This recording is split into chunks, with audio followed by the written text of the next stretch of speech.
Everybody, I tell you what, the season is underway. We got 1 week until we're in Pittsburgh, and it's official. The heat is on. On today's show, I got the great John Chapman, and we're going to break down each game and figure out how can the offense win the game. We're going to talk about the offense on today's episode. Stick around, baby, on the Wayne Breezie Show with the one and only John Chapman.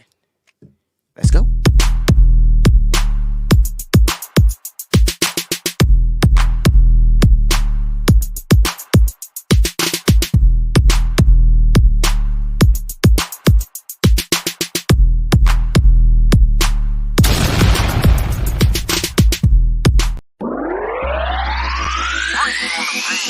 We so bright that we shining. All we know is the Niners.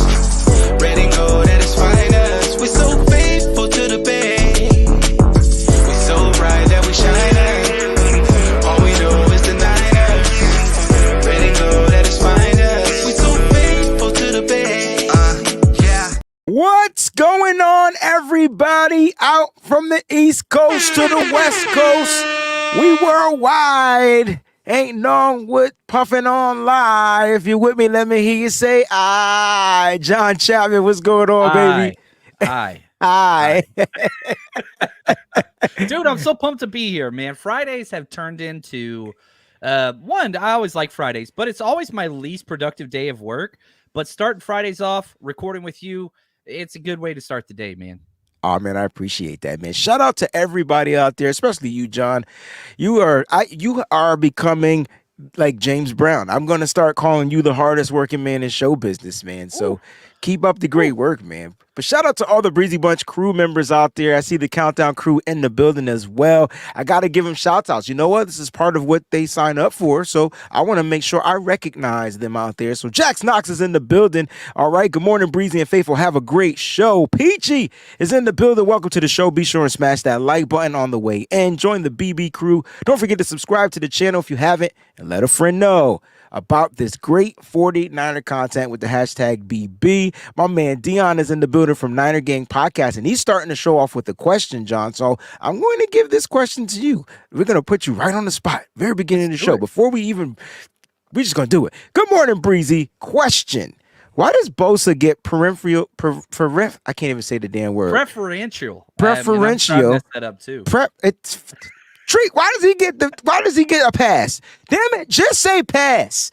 Why does he get a pass? Everyone wanted to trade and cut Debo and threaten his life for his holdout. Why not the same energy for Bosa? I'm just saying. Yeah, so I'll say this. One, most of those people aren't here. That's not this community. That's the crazy wackos and whatever else. And I hate that. Anytime somebody's fighting for money, I am always pro player. I am pro player in every single negotiation almost at all times. I think a lot of it has to do with, one, Bosa's coming off one of the greatest years of all time for a Niners defender. But you could say the same for Debo. 1,770 total yards the year out there. He put everything out front. And I think there's two different ways to handle this. I'm not saying one's better, but like Bosa put everything out there, demanded the trade or requested the trade, the social media stuff. Bosa and John Lynch got together and said nothing public. And whenever John Lynch was asked about stuff this week, he said, no comment. I'm not going to share anything. So it's just completely under the cover, whether that's a good or a bad thing. Debo showed up to practices. Debo worked on the side. We're not seeing that from Nick Bosa. So yeah, it's definitely different. Why does he get a pass though? That's the real question. Like, is it because they're both dominant at their positions? I understand that Debo might have been, according to some people, more diva-esque because he put out there, I want the trade. Yeah, wide receiver. It kind of goes with that. It goes with the like it goes. Yeah, like right. You don't really get that from. Well, you might not get that from the edge rushers. They know they're going to get paid top dollar because that's a prime position. But why does it seem like he's getting a pass? Because he's a top 5 player in the NFL. I think that's a big reason why. I mean, for some people, I'm sure, the fact that he's white and whatever else will play into it. That's not my thing.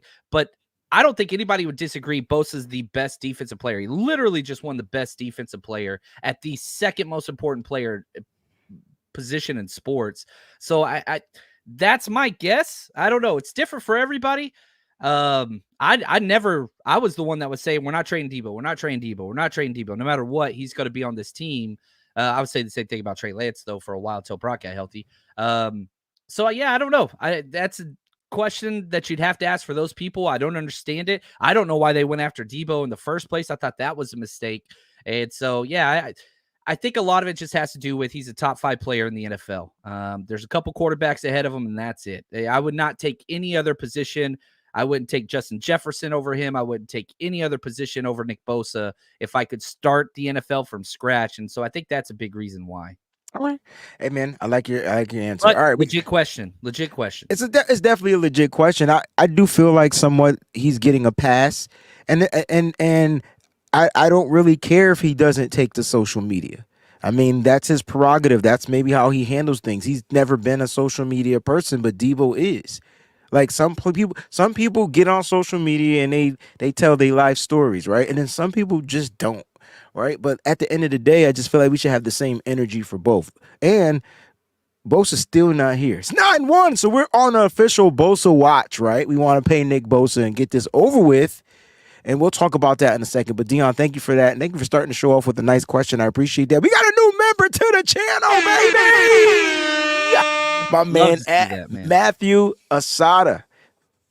Looks like that's a Gravedigger truck. Every monster truck is just a Gravedigger because that's the only truck I know from the Monster Truck series. Gravedigger.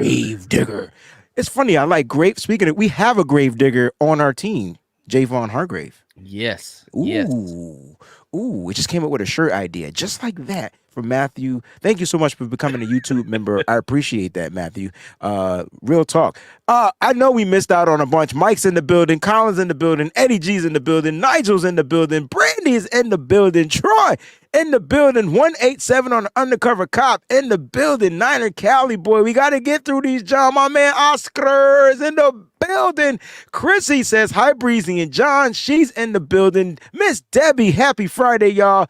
In the freaking building. I love the countdown crew and I love the Breezy's bunch. This is what I'm talking about. You guys make the show. All right, John, we got a lot we want to get to. I definitely want to get to the end of the show where we're gonna break down this offense, because I feel like this year may have to be a little bit different on how we approach certain things. All right, how we approach certain things. Now, listen, guys, ladies and gentlemen, we are sponsored by Residency, so make sure you go to www.residency.com. You can see it right here on the bottom of the screen. All right, and then use the promo code. I know you can't see it right now because I got the Bosa watch going, but SF Breezy. All right, it's in the description of the show. You gotta just click on the link. Boom, they got a 40% sale going on right now. You can see John and I, we are rocking the Residency caps. All right, so make sure you go ahead and check them out. Use that promo code SAVE on your purchase today. I think I have 6 Residency hats, and whenever I wear these, I get the most comments. And I've used your code on every damn hat I've ever bought. Oh, man. Yeah. SF Breezy, wear it. Trust me, you look good everywhere. Everybody always asks about it. Go get your hat, man. Look good with it. You gotta look good. Gotta look good, you know, and it'll be cool. Show up to the game, be like, hey, Breezy, I used that promo code. Thank you. That's all I'm asking you to do. Use the promo code. Let's start with some 49er news, man. Mitchell is back and healthy, John. Hey, It's so important. Listen, you know what, John? It just dawned on me. We are the dumbest people in the world. It just hit me. I just came up with an idea. You and I should call our show Lethal Weapon. Oh, am I Murdoch? Yes, I'm Briggs. I gotta get my hair permed. Wait, you gotta talk like Danny Glover though, because I'm Briggs. I can't do it. But no, seriously, I'm coming up with a term for Mitchell and the CMC, because if they're healthy, that's the 49ers lethal weapon, right? You put them together, you keep them separate, they're bang, bang, right? You put them together, oh my gosh, bet you by golly, wow, we saw what the 49ers could potentially do with both of them healthy in the lineup at the same time every week. That's got to be scary, John. I think we didn't get to see a lot of it, but that Chargers game, you go back to the bye week after the trade, CMC early, Elijah Mitchell late. It was one of the only close games. The 49ers blew out everybody for the most part. There were about 4 or 5 close games the entire year, even including the playoffs. But man, I think you saw a glimpse of what Shanahan wants to do. There we go, Michael. I'm too old. I'm too old for this shit, man. Too old for this. I love it, man. I love it. I can't snap my shoulder back into socket. I can't do that. I don't think any of us can. If the shoulder pops out, it's gonna be there Same. until somebody else puts it back in. Yo, listen, we saw it. I thought we were gonna get it in the NFC Championship game. Unfortunately, that's not how it panned out. But it's gonna be. I just feel like if Mitchell says he's healthy, and I mean we won't really know. But what if everything that they did for Mitchell in the offseason was precautionary because they know what he can do in a regular season. They know what he could do in a game. You didn't necessarily need him in the offseason, and you gave the reps to the younger guys like your Jordan P. Mason and Ty Davis Price, who looked promising. Both right? of them. Both of them. Have the 49ers have a 4 running back crazy stable, John. That's important. And the weird thing is, like, Jordan Mason's, he's practicing off the side with like a foot issue, I think. Yeah. But when was the last time we had this many healthy running backs? Now, I don't think that it's going to last. I hope that it does. But the difference is when Shanahan doesn't have his favorite back there, he adjusts his play calling. My hope is with Mason and TDP showing that they belong and increasing the receiving skills and all that, even if Armageddon happens and somebody gets injured, maybe Shanahan can stick with the same type of play calling, which would be huge. That would be such a big difference for this offense because at some point running backs just get banged up. That's just the way the NFL goes. That's just how it is, right? I mean, yeah. I just feel like if he can stay away from hitting people with his knees or getting hit in the knees, I think we'll be fine. Right. I think we'll be fine. And especially if you use him like in that war of attrition type thing, right? Where you don't start the game off with him, where the defense is all wild up. You got your Christian McCaffrey. You're going to give Christian McCaffrey some up the middle dives and things like that. But he'll help soften up that defense. So when Mitchell comes in, he's gashing 7, 8. I feel like he was gashing 7 to 8 yards per carry when he came in to spell Christian McCaffrey. So I'm super excited about that. Let's talk about Jake Moody and Kyle Shanahan being optimistic that he'll play week 1. And if they feel like he can't go, they'll bring up the practice squad kicker who they did not sign as of yet, but he was in the building on yesterday. But let's talk about this, man, because a lot of people aren't and a lot of people aren't sold on Jake Moody from the preseason, and I can respect that. But I do want to talk about like what he did do that was well. So let's talk about this. If Jake Moody is good to go week 1, are you good? Are you know what I mean? That's what I want. Yes. So obviously I've not been the champion. It's because they drafted him in the 3rd round. That's why. Right. I just don't the value, draft value and all that stuff, whatever else. Having said all those things, this 49ers team is better with Jake Moody kicking than they are with Wright. There's no doubt about that. And even if you put Jake Moody out there and he struggles and he goes through stuff like he did in the preseason, I would prefer that week 1 than I would week 4. Get it out of the way. Allow him to establish confidence. Allow him to go through the ups and downs of the season earlier rather than later. This is a playoff team. So the quicker that he gets out there and established, whether he's red hot from the start or whether he struggles early, I don't give a damn. The Niners are better with Jake Moody out there, and the earlier, the better. I do not want Wright out there. If Jake Moody's 90%, I'd rather have him suit up. Interesting. Even though Matthew Wright, 3 for 3 at that stadium. It's not our future. It's not our future. I want to go through the growing pains earlier rather than later. Thank you. Keyword, phrase, growing pains. And you're going to get that. Win week 1. We're trying to win down the road. This is a tough game. And I'm spending my money. We're going out there. We're partying. We're renting venues. We're spending all this damn money for all these parties, which I love. But, like, time out. Week 1's huge. It's not a division game. It's not even a conference game. John, Get that out of the way. You have no idea. And this is not because I'm a Jake Moody guy, but he's a rookie. And just like any other rookie that may start week 1, they're going to go through some growing pains. Yes. And so you mean to tell me you want to ice this kicker, sit him down, and then still he has to come in and still be great? Like, how does he get great mess with all this up here? Yeah, too. how does anybody get great without the reps? We're not going to get deep down. We're not going to even go into. We've heard that before. but that's my thing. Like, how does he expect? You want this kicker to be highly accurate and spot on when you call upon his number, right? Well, then he has to get in and kick the damn ball, make it or miss it. Right. Put Mitch with if there's an issue with the leg, which obviously there is, quad. It's a quad strain. Don't put him out there on kickoff. Just put him out there on extra points and just say, hey, we're not attempting 50-plus yarders this week. We're going to give him the Robbie Gould treatment.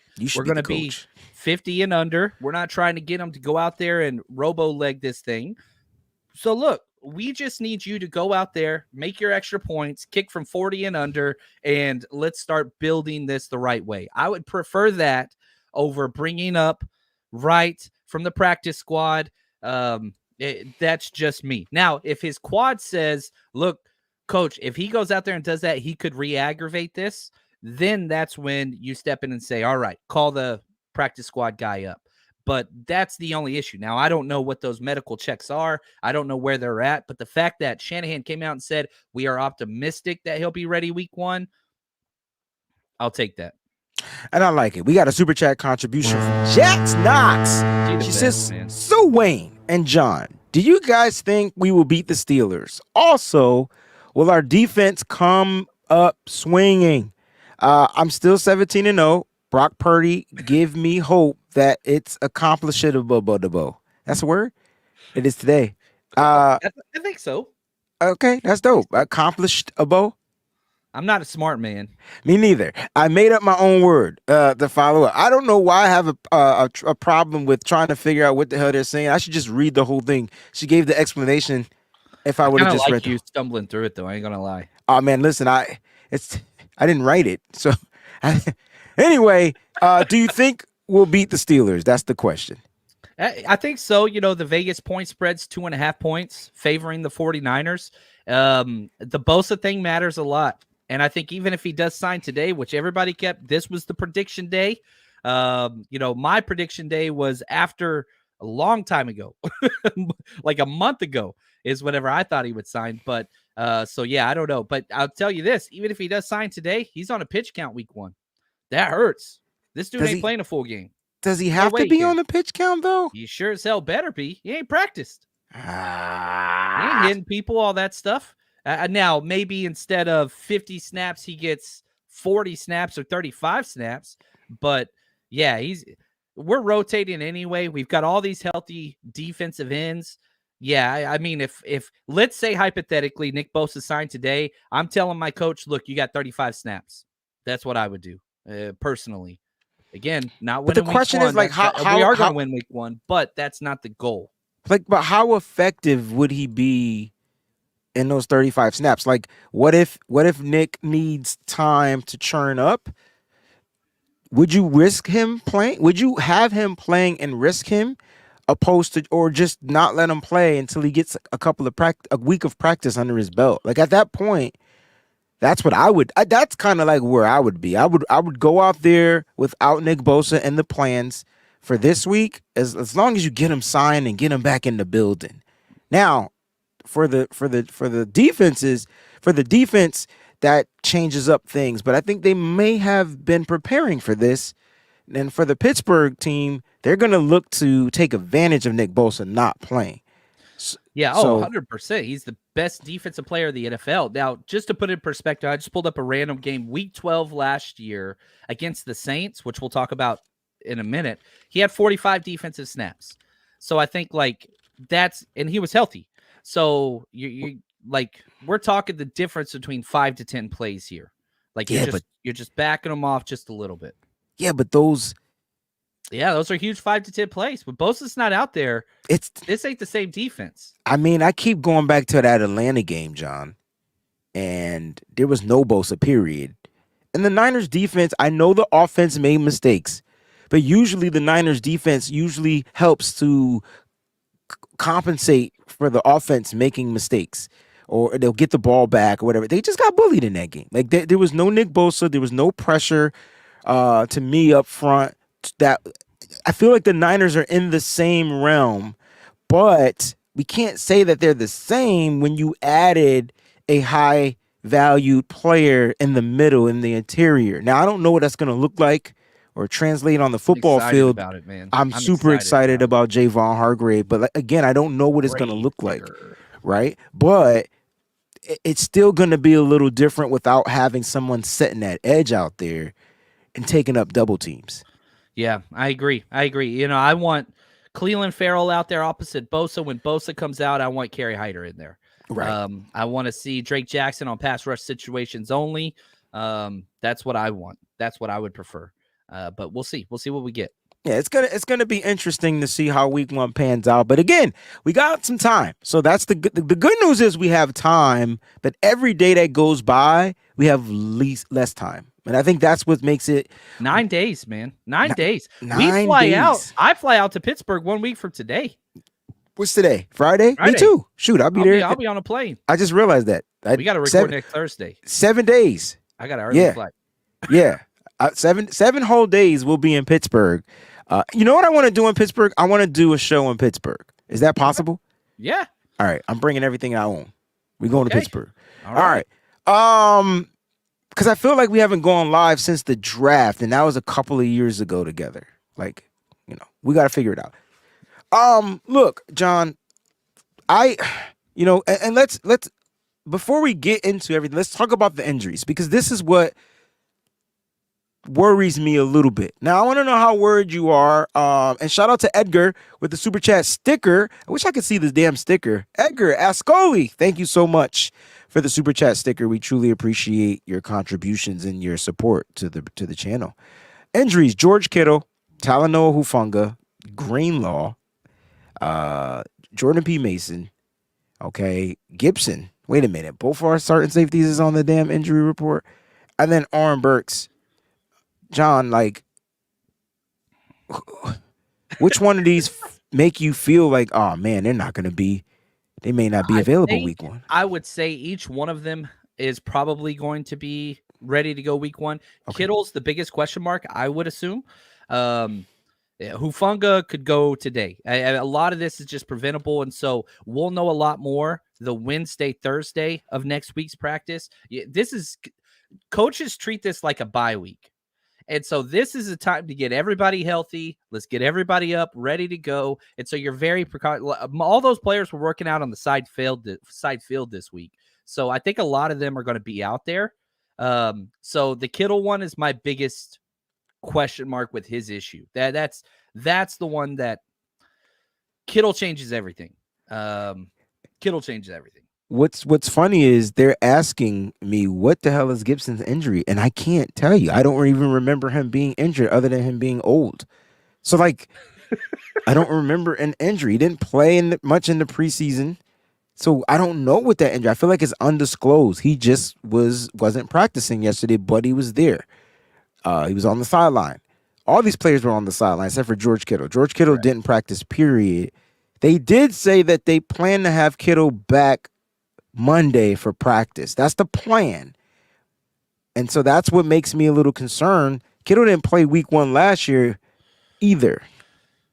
Yeah, it changes everything. And our offense didn't look as great. Isn't this crazy? I mean, so like tight ends. So that but no one's Kittle. No, but I'm saying that tells you this was a position that they wanted extra, and they brought back Fumagalli. So I'm not into all that stuff, but I'm just saying that's a lot of vets. And Fumagalli, I'm glad that they brought him back.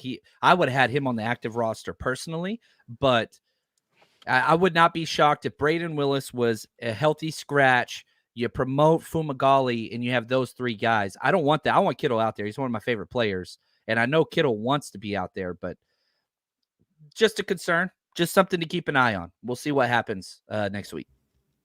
Wow. So we're gonna see how that pans out, man. We're just gonna keep our eyes open. Like we're all hoping that these players are like healthy. I mean, that's the key point is like for them being healthy and then being out there. Kittle does make the offense tick. I will say that. Like he's like a key, and Yeah. once you plug in that key, especially for Brock Purdy, because to me Brock Purdy was a better quarterback with Kittle out on the football field. I mean, Kittle finished last Almost all his season. TDs came from Purdy. I was gonna say he had 11 touchdowns, and I'm sure 9 of them came from Brock Purdy.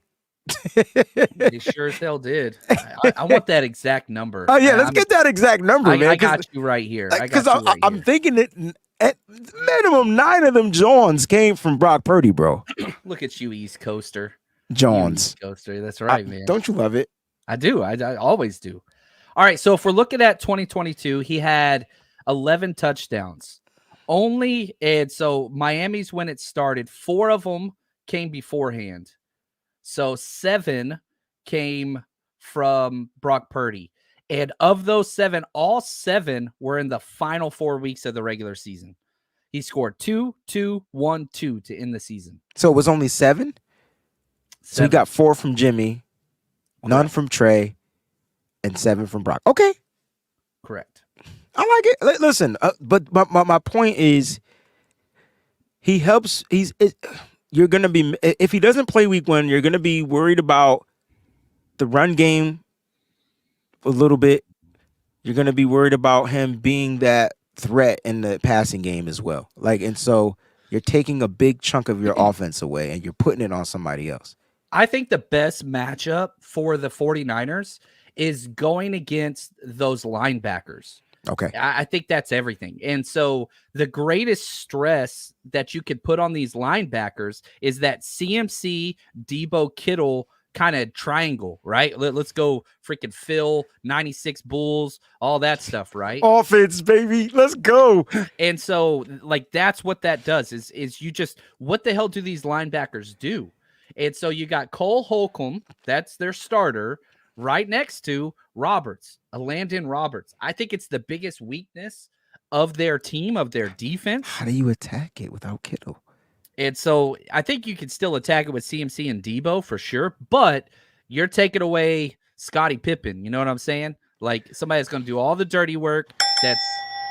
It changes the flow. I'm not saying Kittle's going to be out. I'm saying this is my number one concern. And I want to focus on the positivity and all that stuff because there's so much good stuff going on right now. But this is something to watch. We got to watch it this next week. Practice reports matter. So I just wanted to put this out there, and I don't know if this is true, but here's an update from 49ers on NBCS. It says that Nick Bosa and the 49ers reportedly have a $4 million per year gap in the contract expectations. $4 million gap.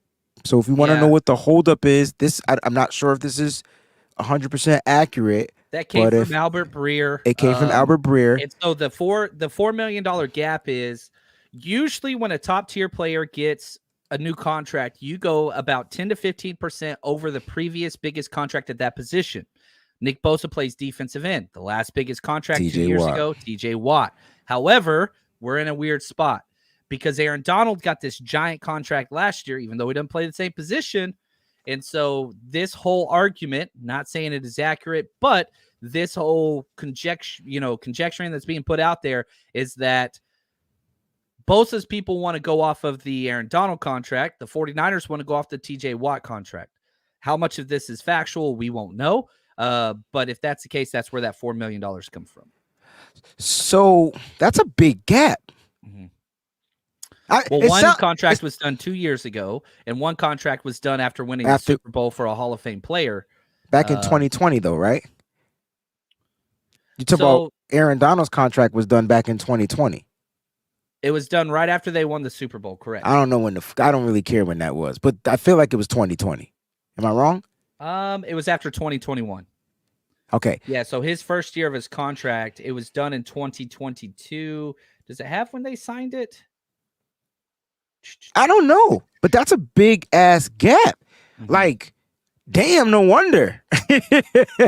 And the guaranteed money. And then on top of that, Aaron Donald signed a 3-year 3-year deal, So and his guaranteed money is way higher there, than what TJ Watt got. And which was so a 5-year deal, which spread that money out a little bit. right. So, I always want with Nick Bosa, everybody's talking about like how much per year. I don't give a damn about that. I want the years, man. Now, if I was Nick Bosa's agent, I'm saying sign the shortest deal possible. That's what I would say because I want another shot. No, I want another shot at a no. huge So contract. maybe that's what's going on. Maybe he's looking to get a This is 4-year all deal. speculation. This You're is right. We're all- just speculating. So maybe it's a 4-year deal that he's looking to get. If I'm what Niners, I want a 5-year deal. If I'm Bosa's people, I want a 3-year deal. You meet in the middle, kind of hash that out. That's probably what happened. My guess is it'll be a 4-year extension. Yes. Because you got to remember, this is where it's a little bit different than Aaron Donald as well. He has we that have 5th-year Bosa option. on the 5th-year option. Correct. So an extension, we already have him for 1 year. So if they do a 4-year extension, that's 1 + 4. You got him for That's 5 the more 5 years. This is interesting. This can still be long though. Like we're hoping it's not, but this can still be long, drawn out into week 1. Now we get it. If these numbers are correct, 4 million. I know some people saying 4 million is not a lot of money.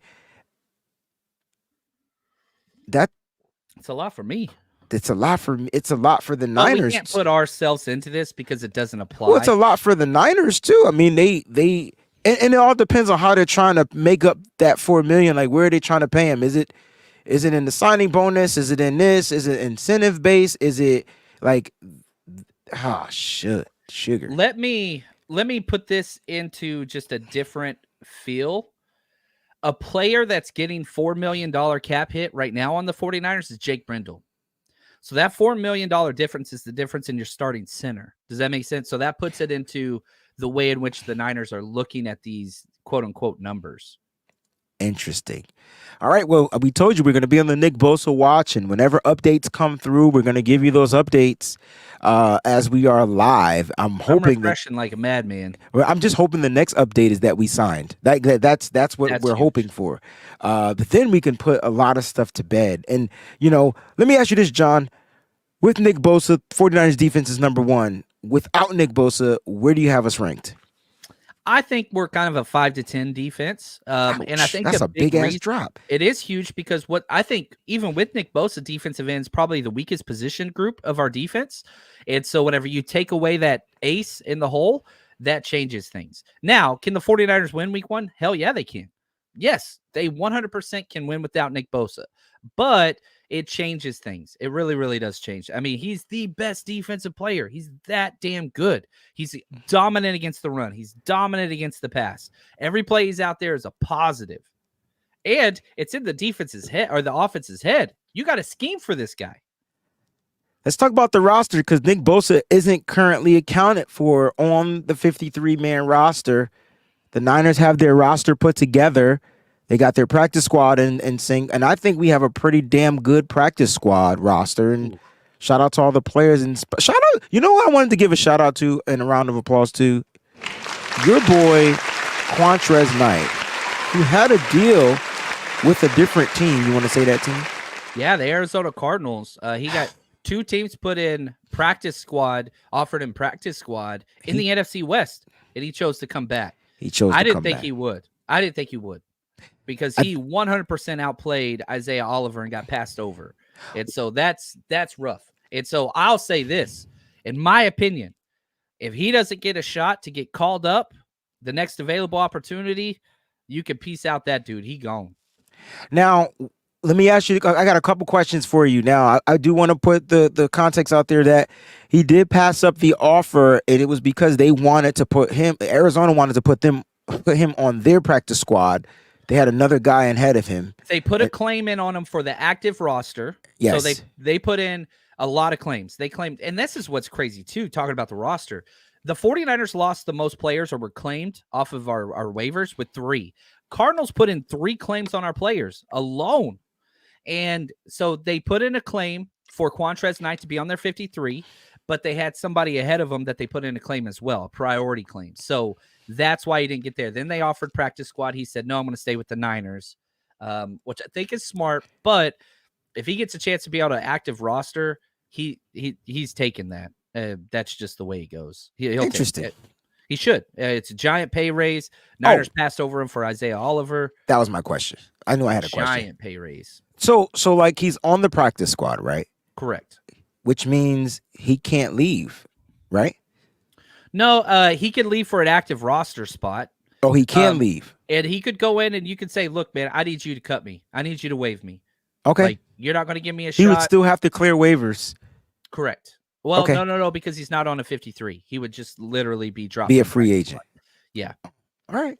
Just wanted to get clarification on that. But I love that we got him back because he's a badass, man. Well, gosh, the fact that never had bad tape. The fact that he chose the 49ers speaks volumes. So it's does. something about the culture, and maybe in the room, John, they went to him and said, listen, we're offering you a practice squad spot, but you will have an opportunity to earn an active 53. Man. I mean, why else would he have taken the job on the practice squad spot? Yeah, he knows that he knows there's a struggle. The one thing I love about Quantrez Knight is he's willing to play anywhere on the defense. So he's willing to play safety. He's willing to play outside. He's willing to play inside. And so that versatility and the willingness, the mindset of Quantrez Knight and special teams is what sells me. Like, I want people to understand that from my perspective, this is a great problem.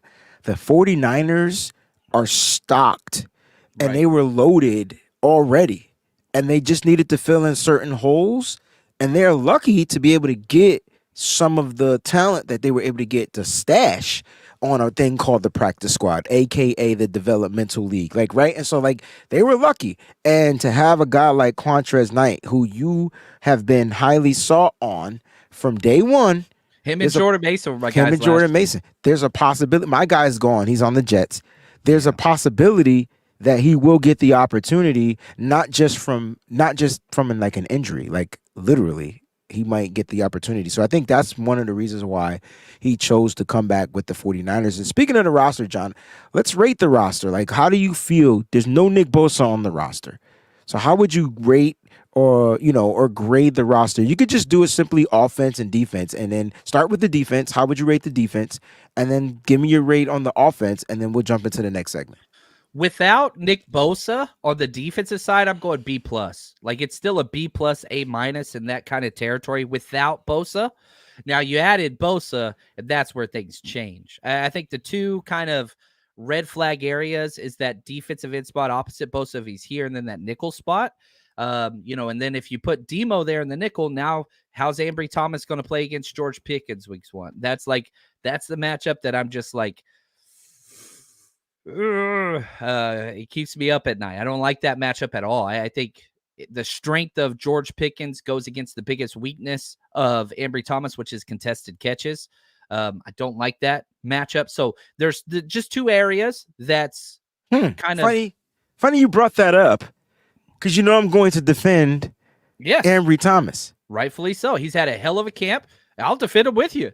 Well, the only reason here's why I'm defending him.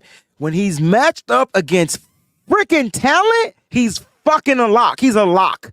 And let's go through the talent games from his rookie year. When he was matched up against third and fourth wide receivers, he struggled. I don't get it. When he was matched up against ones, he was a lock. Let's talk about that, because Jamar Chase didn't go off until he was off of Ambry Thomas. A.J. Brown didn't have a game until they put him in a slot.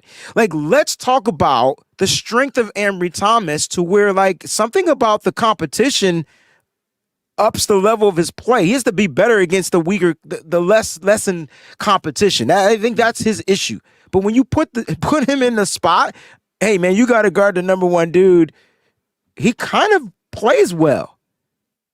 I like. Am I wrong? I mean, it's the goldfish method, right? You play to your level, you grow to your environment, whatever else. And Ambry Thomas has been good. He struggled in camp early. He got beat on a lot of contested catches.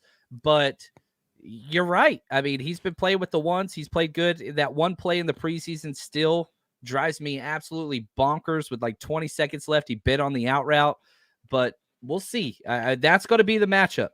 If there's one matchup where I'm like, okay, if you can tell me this goes well, the Niners win. If Ambry Thomas has a good game out there against George Pickens, it's hard to find outside of turnovers and, special teams play. For sure. I'm sitting here saying thumbs up, man. If Ambry can just hold his own, I'm not saying he needs to be locked down. Just be average. Just right. Don't wait, get no, burnt. no. Just don't make the mistake. But here's the thing: he needed to make that mistake. Like Get it out of the way. get it. Mental rap. Don't bite on the out route. Don't bite on the out and mother freaking up. Right? Like I'm not gonna bite on the out and up. Hey, I've seen this before. Like you know what I'm saying? So, I'm the Steelers, I'm sitting testing here that. telling you, when 20's out there, we're running a damn out and up. Period. Out and up, yo. People like, what's up? Yo, that's what he bid on. Like, right? And so like, and again, another player that just needs to get out there and see these routes, see these reps. I don't know what I've been to a practice, but they don't necessarily work on those type of, like, they don't just work on a route. Like they working on an overall type of thing, you know, and you heard Steve Wilkes talk about it. It's mental. It's don't take the cheese, man. Don't take the cheese. You can't do Interesting. that. And so what did Wilkes say? His number 2 focuses: 1, turnovers; 2, limiting big plays. Yeah, gotta limit those explosive plays. That's film. That's in the meeting rooms, and it happens. It doesn't just happen to our cornerbacks. It happens to linebackers that bite, like and they get blocked out, and they gave up that big run in the last preseason game, right? And so like you look at little things like that, and the cool thing, you want to know what I feel like is cool about that? It's fixable. It's fixable. It's not a talent thing. It's not a skill. It's, you know, it's not something that, you know, that the players will do over and over again. They need to go see where they messed up, where they went wrong, and then they can try to get another opportunity to go out in the field and fix it. So I think that's what's cool about that. Matthew says, when we play the Cowboys, do you guys think some crazy injury will all of a sudden come up for Dak and they throw Trey in and it becomes a big thing, like Trey versus the 49ers? I mean, look, I'll say this. I don't ever want injuries ever. Like ever. Even for the Seahawks or the Cowboys or whatever. I haven't thought this though. Yeah, but this is scary stuff. I don't even, this is what's weird. I don't even want what's best for Trey anymore. I cannot root for the Cowboys in any way, shape, or form. Oh yeah. If Trey is out there, I hope he gets 6 sacks, and I don't want him to get injured, but I hope he sucks, man. That's just the way it is. I hope he does. I'm sure he won't. Like, it's just what's the rate that former 49er players have their best games against us? Oh, I bet on revenge games and fantasy all the damn time. If there's a wide receiver going against it, like, it's just added. It's like players in contract years always just somehow are healthy all the time and play well, because it's just bonus material to get you going. Yeah, if you're Trey going against your old team, that's going to amp it up. But I'll say this. I don't give a damn. I don't care. He is the enemy. And I'm going to say what Steve Young said. Never trade anything to the Cowboys. To the Cowboys. That is a simple rule to live by. Quote don't of trade the century. in division. Don't trade to the Cowboys. I don't know, like, simple. Hell, don't. I'll take it a step further. Don't trade, and damn sure don't even let in free agency. I still don't know how Deion Sanders went to the Cowboys. Don't let free agency find a way to make sure that player sticks with you. That's just my theory on it. I know you can't control the player because one team can offer more money, blah, blah, blah, blah, blah. You figure it out. It's the old Napoleonic war code. Never do what your enemy wants you to do. Don't do it. Bingo. That's Napoleon, baby. Bingo. We got a super chat contribution, John. I'm going to let you read this one from Sarah, the domestic goddess. That sounds... Sarah, thank you for the support. She says, can I say how refreshing it is to hear how nice it is to hear people talk about our team positively. I'm so sick of all the quote-unquote fans trashing our team. Thanks, guys. Needed this today. Also, go Brock. Man, there are way too many positive things to focus on with this team, and I know sometimes we drift back, and I apologize for that personally, but man, you know, I went on a rant on my show. This is a Super Bowl contending roster, period. We were in the NFC Championship last year. The only reason why we didn't continue was an injury, but we got him back. And you can focus on Trey. You can focus on the Bosa thing. I wish we'd focus on the fact that Brock Purdy's back healthy. We weren't expecting this time. A lot of good things right now on this team. I'm excited. Thank you, Sarah. People like you, y'all make this whole thing worthwhile. So incredible. Thank you, Sarah. Smile. Hall & Notes reference right there. let's talk about this offense and Brock Purdy because the heat is on now. I feel like the weight is I going like to that be. graphic, by the way. That was clean. Appreciate that. I did it in my sleep. I'm getting better. I should do graphics when I'm on my way to sleep. They seem to come out better. I'm not thinking as much. Let me ask you this though, John. I know that Nick Bosa not being here will affect the whole team as a unit. That's how dynamic of a player he is. Correct. He's a captain. He affects the offense. I do want to ask you this question. So the question is, can the 49ers win games offensively? And I'm sure you're going to pull a rabbit out your hat and give me all this data because that's what you do.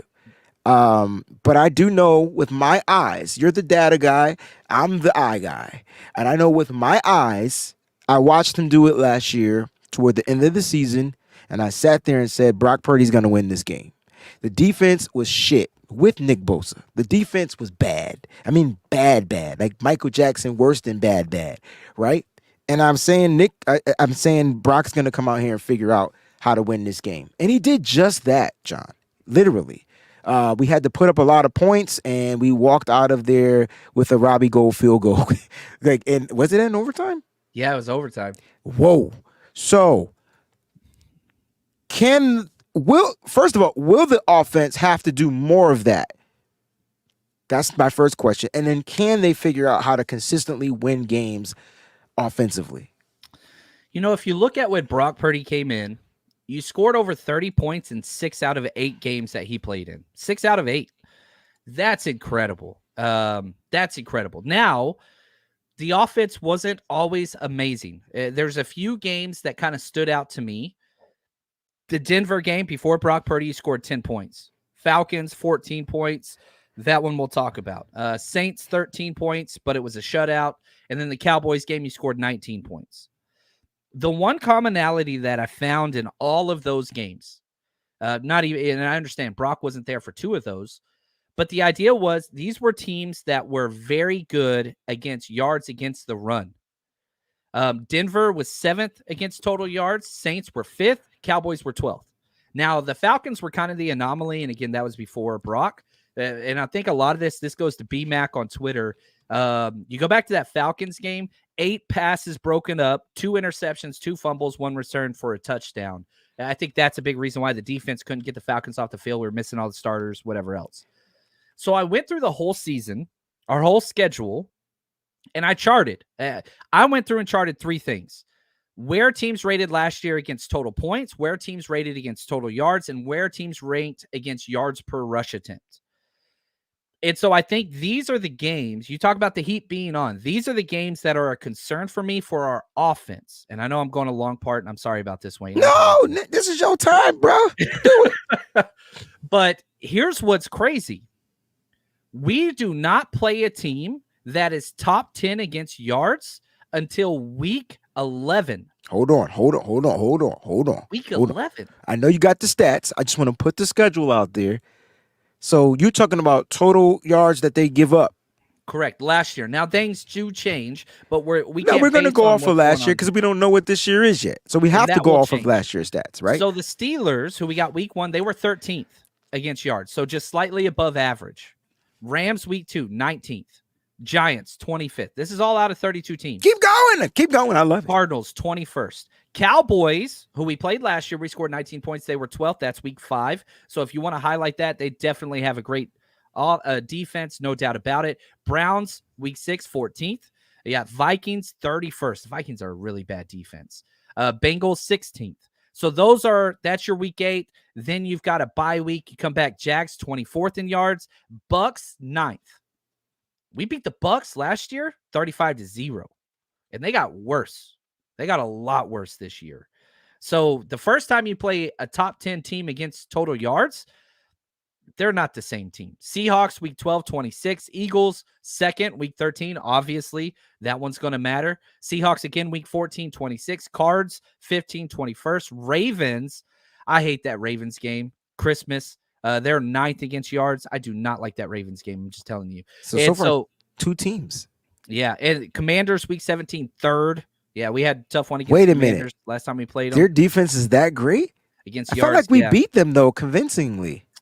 Last year we beat them 37-20. They were kind of out of it by that point, Okay, but they still weren't giving up a lot of yards. that's the context. I like Yeah. that. And then we finish up Rams. They were 19th. So I know that's a lot of numbers, but back to your question, can the offense do what it's going to take to carry them? I think there's certain playmakers that's going to have to be healthy. Obviously, not everybody's staying healthy, but the Niners finished the 6th best team in points, 5th best in yards. The shift to dominant defense, making up for offense, I think it's going to be a little bit more balanced this year. I think you're going to have a very high-powered offense. You have the best skill position group in the NFL with Kyle Shanahan, with a quarterback that can get the ball out on time.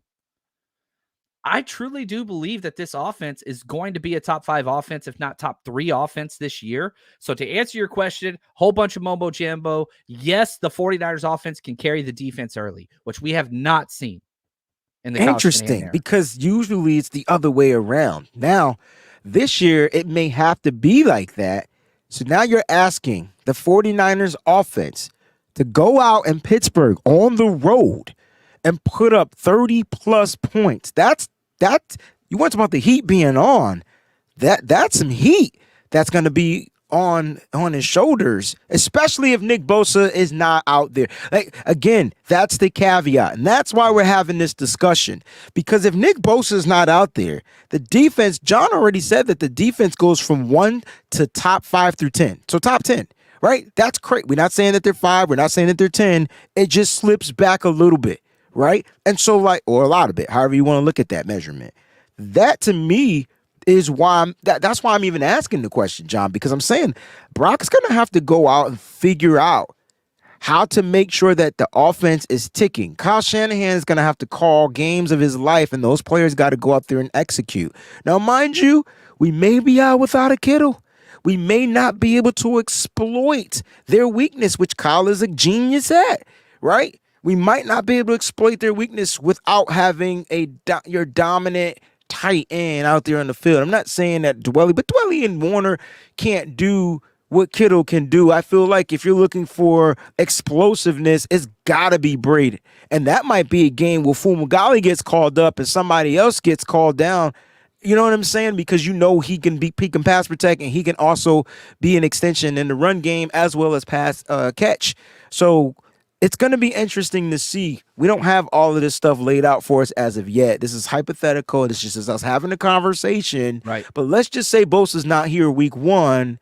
The pressure is on the offense to dominate. Yes. And now let's look at the other side and look at the Pittsburgh Steelers.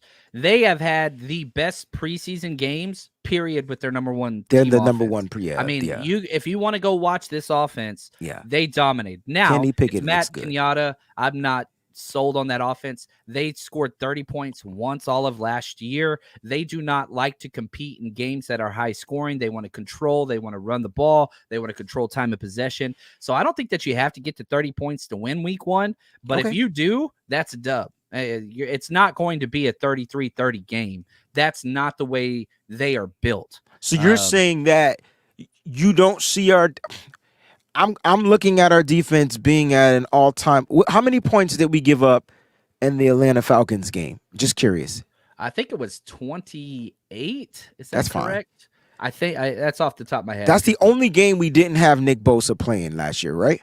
No, yeah, 28-14. There we go. Okay. I got it. All right. So and that game had a weird series of events. I mean, you had the Jeff Wilson fumble. They recovered. It helped them out. That's context to why the defense may have struggled the way that they did, even without Nick Bosa. But the reason why I brought that up is 7 defensive starters out that game.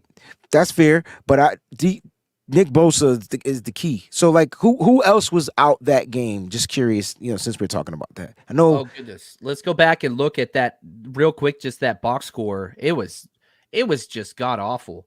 If we're looking at, here we go. Let me go down to our defensive players. Here we go. Check this out.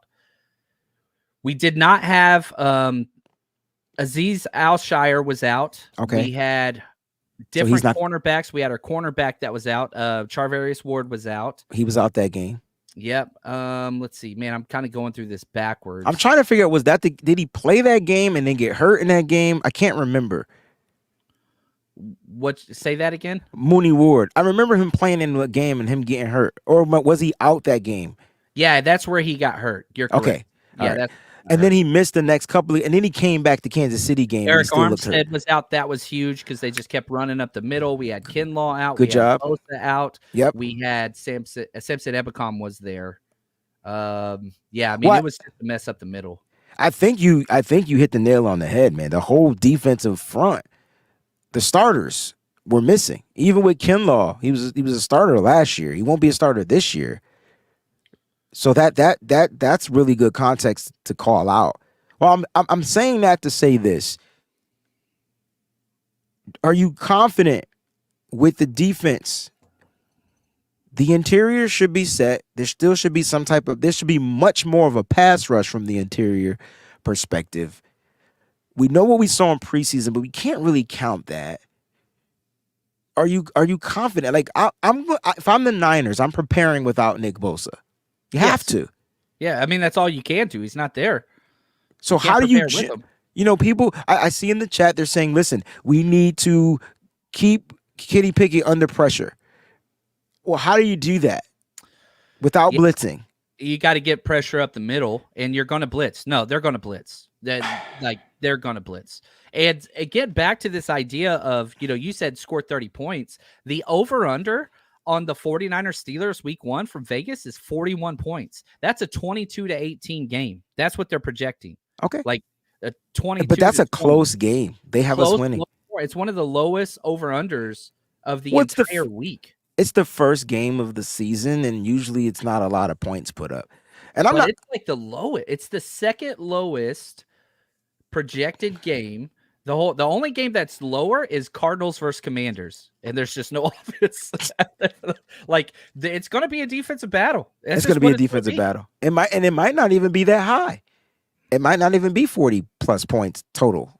It might be one of those 17-10 games. Kind of, I mean, I would not be shocked at all. Defense usually has the advantage early. Right. But our defense would be less than full throttle. Correct. Where their defense is full throttle. We're better. Oh, hands down. Yeah. That's not even the question. But the thing is, you're missing the pass rush. I don't give a care how you try to fabricate it. You can blitz your linebackers. You can add a safety blitz. But then you're taking away. Kenny Pickett looks better. I will say that. If he gets the ball out of his hand quickly, that's a big gain off of a blitz. That's the gamble you're taking. Yep. And so, yeah, do we generate more of an interior pass rush? Absolutely. The one thing I do like is we have the blueprint on defense, a.k.a. Mr. Eric Armstead himself, who remembers playing Pittsburgh years ago. And so this is what's going to be interesting. You said that the 49ers can win games offensively. I believe they can, but my thing is, do they have to continue to – is that the mindset they need going into the season? We're going to put this team on our backs. We're going to win these games. No, if I was Kyle Shanahan, here's what I'm going to say. Do you know the 49ers finished first in interceptions last year as a defense? Yes, as a defense. Do you know who they were tied with? The Philadelphia Eagles. Nope, the Steelers. The Steelers, I meant. I'm sorry. Tied 1-1. So 20, right? Yeah, 20 each. I'm sitting here saying this. Kenny Pickett threw more interceptions and touchdowns last year. You don't lose this game. Here's what I would say as a coach. Look, guys, go out. You do your job. You make your plays. But understand this. You're not winning this game with one play. You can lose this game with one play, though. So go out there. We're going to go make our plays. Take your chances. Just understand this. If we don't put the ball in jeopardy, the 49ers don't lose this game. If we don't put the ball in jeopardy, we do not lose this game. That's always a key. Go out there. Be smart. I don't think that you need to go out there and make Brock Purdy do something we haven't seen. That's not who he is. Let him go out there and just dice it up early. Yeah. And quick. Stay efficient. Just remain efficient. Don't change the blueprint from our quarterback and the way he's able to, allocate and run this offense. You don't have to change that.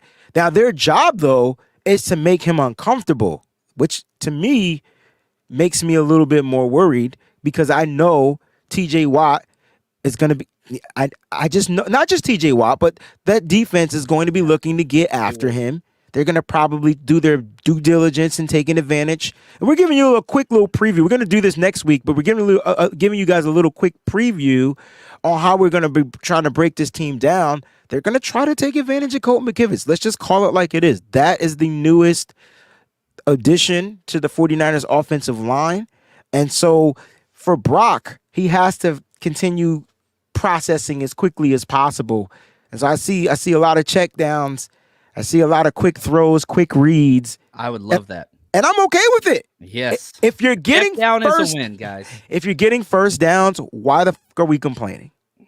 That's it. And that's why we struggled. Back to, when did the Niners struggle offensively? When teams were tight against yards. That's when the Niners offense couldn't get rolling. And that's why I went through that whole freaking schedule of teams that don't give up yards. Whew. Niner County boy, 9 months. He just had a baby. Fellas. Who was 9 months. John, you be off. All right. Usually you be on, but this is a movie. You're supposed to know. Fellas, who's a player we can cut to pay Bosa the extra $4 million a year? We need to get that done. Yeah, it doesn't really work that way. Like the contract, the salary cap for Bosa goes down this year. So the best way to phrase that is, which player will we not re-sign next year to make room for that? And that move was already done with the Trey Lance trade, because that gave you 5.3 next year. Because the salary cap for Bosa is at like 19 million, that's going to fall to about 11 or 12 after the extension takes place. So it's not about making room for him now. It's about what it's going to take away from the future. Oh, I love it. We got a little Q&A going on, a couple of more super chat contributions. We got Sarah, the domestic goddess, back in the building. Armstead already texting Wilkes, strategy for the game. That was my favorite part of the presser. Everything else was just like, whatever. Until he talked about Eric Armstead, about being the blueprint, right? And then so Eric Armstead, did you hear this portion? And I didn't know Steve Wilkes cursed until that particular clip. And he was like, oh, he's effing ready. He said, oh, he's ready. He's ready. Like he was saying that to the coaches. And that is what you want. And that's a big addition. Healthy Armstead, big plus for the 49ers defense. I'll say this, and I think I've made this claim before. My litmus test for people that understand football, it's two players. If you ask them about Eric Armstead and George Kittle. So if people talk negatively about Kittle's overpaid or Armstead's overpaid, it lets me know that they don't watch football. They watch stats and they don't understand how schemes work at all in football. So that's always been my litmus test for the 49ers. Like if somebody understands and watches film and understands film from a coaching or player's perspective, you are really high on Eric Armstead. You're really high on George Kittle. People that tear those two down don't understand culture in a locker room, because they are literally, he is the 3-time Walter Payton nominee of the year. Amazing community, amazing locker room teammate, amazing mindset, makes everybody around him better. Lombardi put out this yesterday, weeks 1 through. So if you look at with Armstead, without Armstead last year, the 49ers had the 24th ranked defense against the run. When he was in there, the 8th.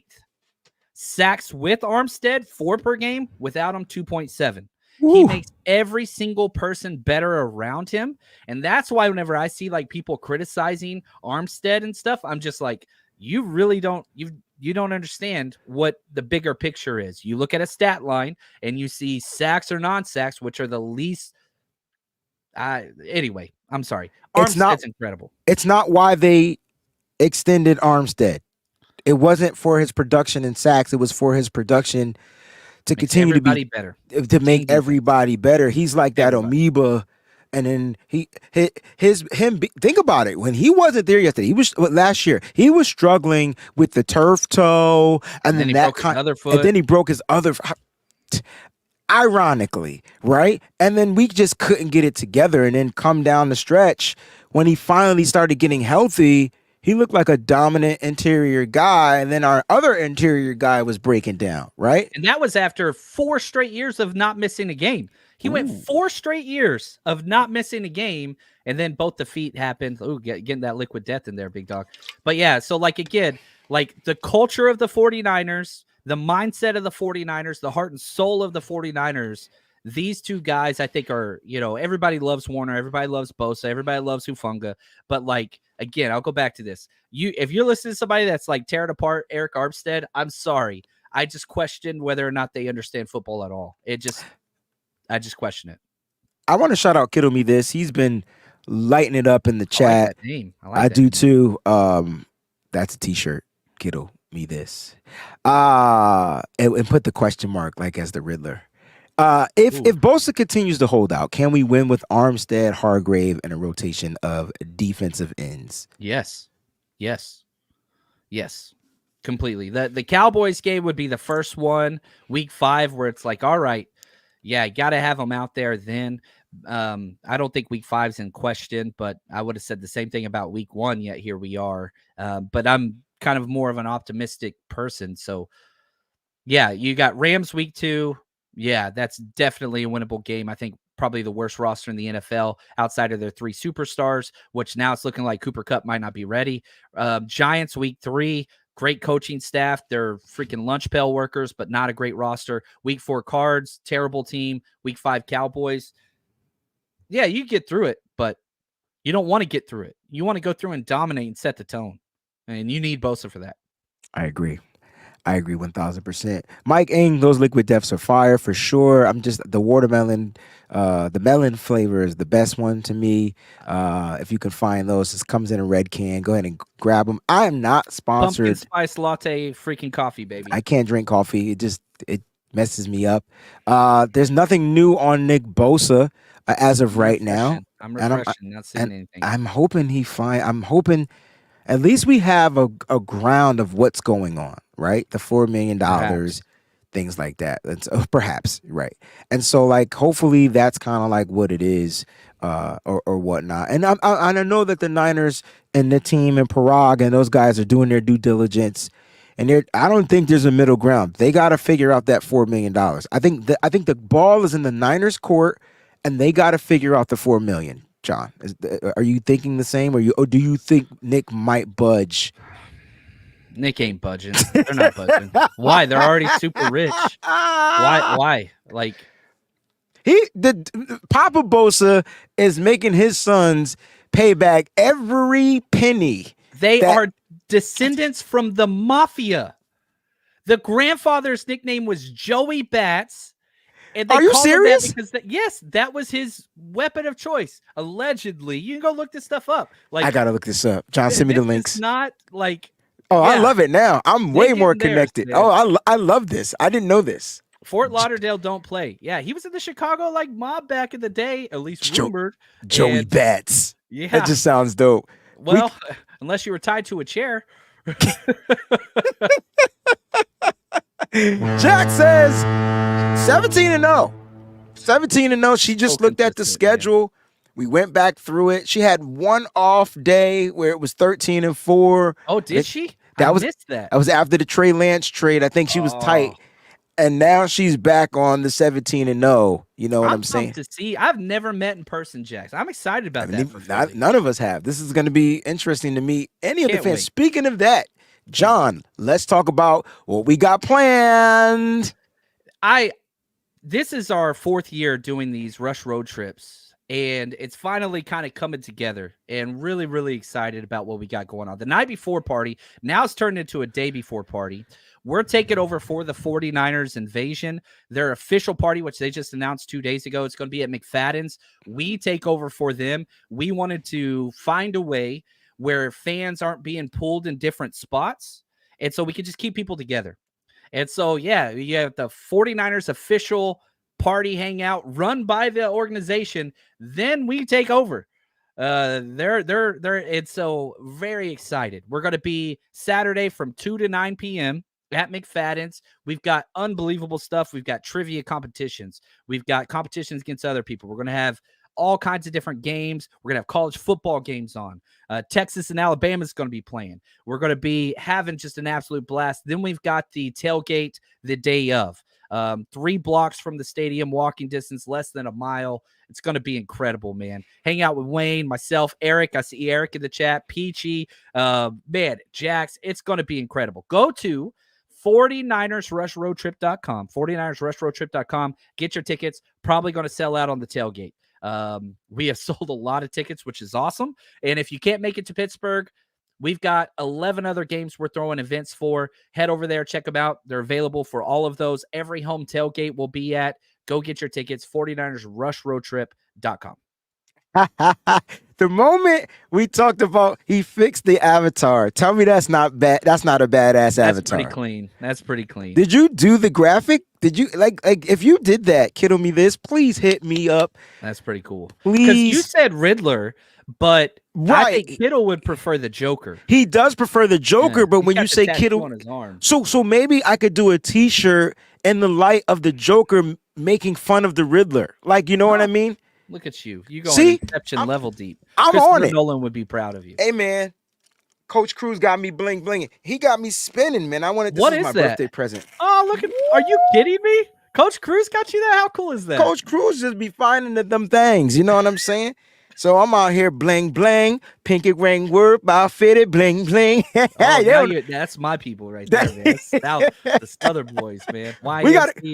We got a couple of super chat contributions before we get out of here, guys. Man, listen, thank y'all so much for tuning in to the show. You can go to www.49ersrushroadtrip.com for all the information on all of the games, because John will be doing home games as well. I feel like you can't call them rush road trips if they're home games. True. We got to figure that out. You got to the website domain. I can't change it. You can't. You I mean, you can, but you just buy a new one. Like Rush home games, something. Got to figure it out. We'll figure it out. Sean is in the building. He says, listen, B is sponsored by his alma mater. What's a matter with you? That's a Lion King reference. Who's right. B, though?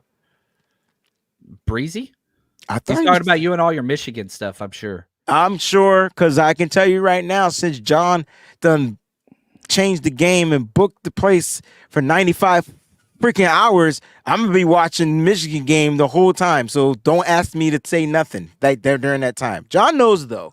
I'm gonna be throwing the party during the Texas-Alabama game, man. Yeah, but you don't care about your football team like I care about my football. It's a little different. Well, watch your mouth.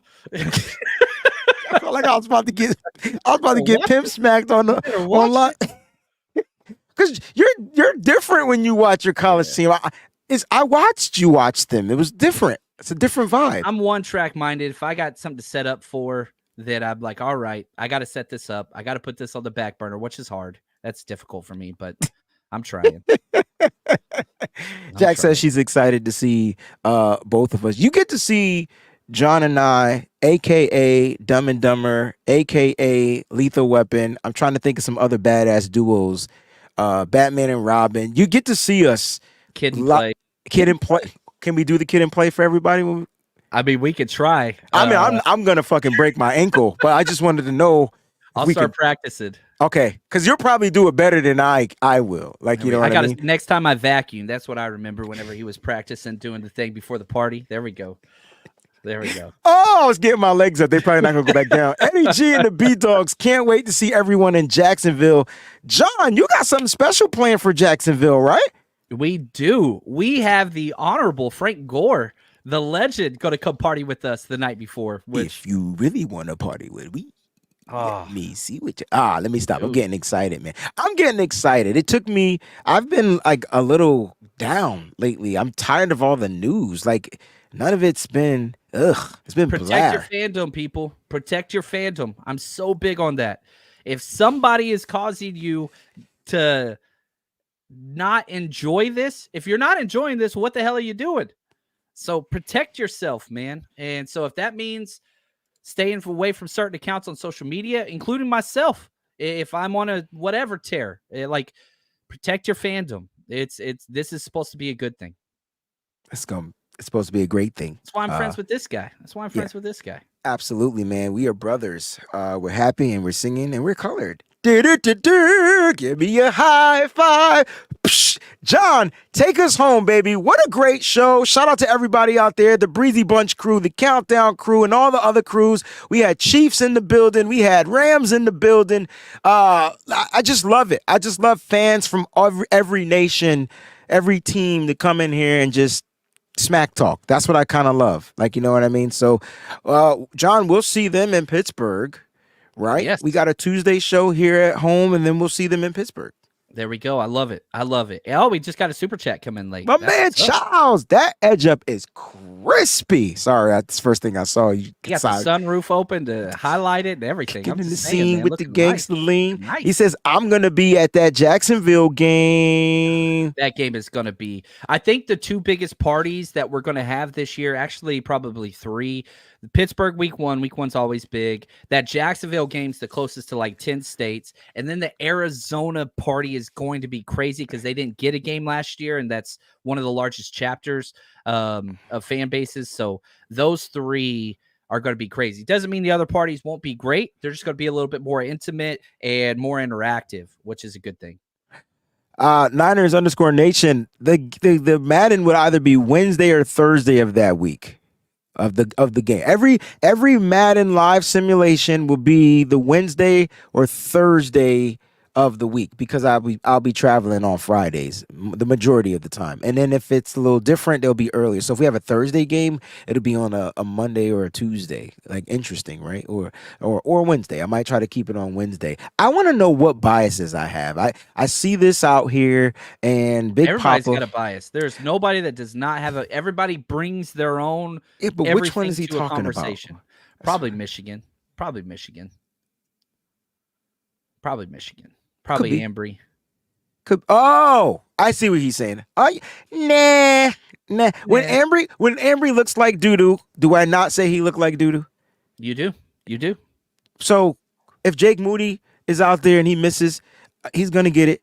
If Ronnie Bell keeps dropping passes, matter of fact, they talk about my biases. When Ronnie Bell gave up those 2 interceptions, what did I say on Twitter? Go back and find it. He has to catch that. He's not going to make this roster keep missing passes. Like, that's not good. That's like almost the equivalency of fumbling the ball in the goal line. I did not want to throw shade at Jordan P. Mason, but I'm just saying. But you know what I love that Kyle is doing? He's still giving them chances. He's still giving them opportunities. That lets me know that there's something special about those particular players. You know what I'm saying? John, Yep. We got to end the show with the poll question. Then you're going to take us home. What will the 49ers offense average this season in scoring? What would you say? The choices were 0 to 20, 21 to 30, 31 to 40, 40 plus. Dang. Averaging, I'd say 21 to 30. You average 28 points. You win it. You win a 15 games. 68% of the 100 billion votes that we had said the same thing you said, 21 to 30. I would have took a flyer and said, we got Brock freaking Purdy. We going 31 to 40 a game. Gosh, man, if you average 30 points a game with this defense, yeah, you're Jacqueline Knox prediction time. 17-0, baby. Yeah. 17-0. John, great show. Glad to have you here on a Friday. A little bit over our time, but who cares? Like we're here for the people, baby. I had a ball, man. I had a blast. And I'll say this, I get the negativity out there. I understand. It's not always, sunshine and rainbows. But man, when you get together with this community and Wayne Breezie, there's just way too many positives out there to be negative. This roster, this team, this coaching staff, this is a playoff freaking. Oh, go. I got a ding. I mean, shit. I got to have one, Wayne. At least I hope so. That my pause. Damn it. Somebody I can't get through clip. one Somebody cut episode. that clip. Don't cut that clip. Question. The Niners typically start slow because of the coaching staff. In my opinion, I feel like it takes time for them all to get on the same page and gel. We think it's the players. Last year, I thought it was the coaching staff. Had a lot of new coaches, new positions. This year, we have the same thing because we lose a lot of our coaches. We got a new defensive coordinator, and some new coaches, some guys that have been in the building got promoted up, and then we had to bring in a couple of new guys. Do you think that might hinder us from starting fast? I don't think so. I think injuries, and I think Jimmy G was a slow starter, and I think last year with the Typhoon, freaking week 1, that definitely hurt. And then Jimmy G came in and did the Denver game and all that, whatever. So I think a lot of it had to do with personnel and injuries. I think that's why. I don't anticipate a slow start. I Me do neither. not. I don't anticipate it.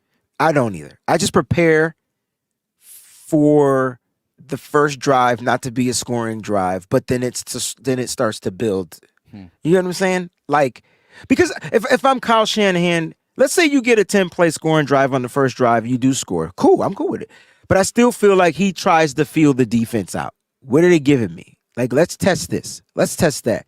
I feel like Kyle's going to be in his bag now that he feels he has his guy back there. Yeah. You get what I'm saying? CMC, man. Just get ready for a lot of CMC. A lot of CMC. I'm ready. John, please take us home. I'm sorry for that bell.